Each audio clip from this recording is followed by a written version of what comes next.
আমাদের যে পাবনা জেলাবাসীর যে কমিটমেন্ট আইন শৃঙ্খলা পরিস্থিতি ভালো রাখে এবং অপরাধীদের শনাক্তকরণের অংশ হিসেবে আমাদের জেলা টিম গত 10 তারিখে পৃথক দুটি অভিযান, একটি হলো ঈশ্বরদী থানাধীন পাকশি মেরিনপাড়া এলাকায় রূপপুর পারমাণবিক বিদ্যুৎ কেন্দ্র প্রকল্পের আওতাধীন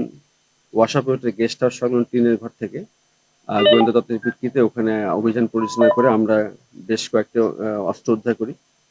এবং সে একটি বিদেশি পেতে সচল semi automatic self loaded rifle, একটি বিদেশি তৈরি 12.22 বোর রাইফেল ম্যাগাজিন সহ একটি কাঠের বাড়ি একনলা বন্দুক। পরবর্তীতে ওখানে গ্রেপ্তারকৃত যে হযরত প্রামাণিক ছিল তাদের বক্তব্য এবং পরবর্তী তাদের দেখানোর মতে আবার একটা অভিযান চালায় ঈশ্বরদী থানাধীন মানিকনগর পশ্চিমপাড়া রেল কলোনি এলাকায়।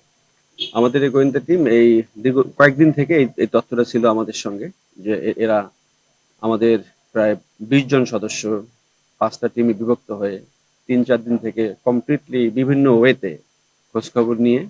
এই ঘটনাটা উদ্ঘাটন করে এবং যারা এটার সঙ্গে জড়িত 5 জনকে আমরা গ্রেপ্তার করি এবং 5টা অস্ত্র উদ্ধার করা হয়। 61 রাউন্ড 59 রাউন্ড গুলি এখানে আমরা উদ্ধার করি। প্রত্যেকটা যেমন এখানে বিদেশি পিস্তল দুটো ছিল made in USA.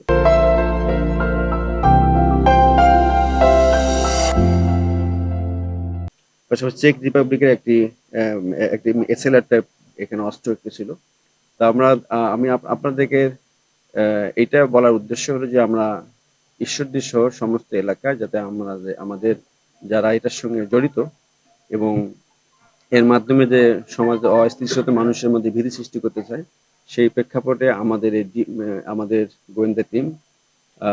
Specially additional SP crime OC DB এবং তার যারা টিম মেম্বার আছে সাব ইন্সপেক্টর অসিত সহ অন্যান্যরা মিলে তারা খুব সুন্দরভাবে এবং পরিকল্পিত ওয়েতে অনলি ফর লাইফ রিস্ক নিয়ে এই অভিযানটা পরিচালনা করে।